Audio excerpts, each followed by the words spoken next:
So எப்போவுமே diet menu மட்டும் தான் நம்ம ஷேர் பண்ணிகிட்ருக்கோம். ஸோ இன்றைக்கி பார்த்தீங்கன்னா ஒரு குட்டி விலாக் தான் பார்க்க போகிறோம். ஸோ சண்டே மார்னிங் நான் மட்டும் வந்து ரெடி பண்ணது தான். ஸோ மார்னிங் பிரேக்ஃபாஸ்ட் கொஞ்சம் இட்லி பாத்திரத்தில் இட்லி தட்டை வச்சுட்டு ராகி சேமியாவை நல்லா தண்ணி போட்டு கொஞ்சம் 2-3 நிமிஷம் ஊறினதுக்கப்புறமா ஸ்டீம் பண்ணி எடுத்துக்க போகிறோம். ஸோ என்ன மெனு நான் செஞ்சுருக்கேன் அப்படின்னு பார்த்தீங்கன்னா ராகி சேமியாவில் வந்து உப்புமா தான் வந்து இன்றைக்கி மார்னிங் பிரேக்ஃபாஸ்ட். அண்ட் இது வந்து நல்லா கொஞ்சம் வெந்ததுக்கப்புறமா இது நல்லா வெந்ததுக்கப்புறமா நம்ம எடுத்து ஒரு தனியாக பவுலில் வந்து மாற்றிக்கலாம். இப்போ கொஞ்சமாக ஆயில் ஆட் பண்ணிக்கோங்க. இதில் கடுகு, காஞ்ச மிளகா, தேவைப்பட்டுச்சுன்னா கொஞ்சமாக உளுந்தும் சேர்த்துக்கோங்க. நான் கடலைப்பருப்பு சேர்த்துருக்கேன்.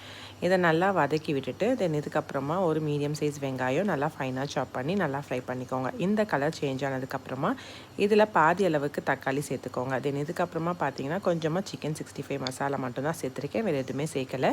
அதுக்கப்புறம் நம்ம வேக வச்சு இந்த சேமியாவை போட்டு எடுத்துகிறோம் அப்படின்னா சூப்பரான ராகி சேமியா உப்புமா ரெடி ஆகிடும். பண்ணுறதுக்கு ரொம்ப ஈஸி, டைமும் நிறைய எடுக்காது. ஸோ அதோட மார்னிங் பிரேக்ஃபாஸ்ட்டு சர்வ் பண்ணிட்டேன். ஒரு 2 எக்கு, அதுக்கப்புறம் கொஞ்சமாக ஃப்ரூட்ஸோட.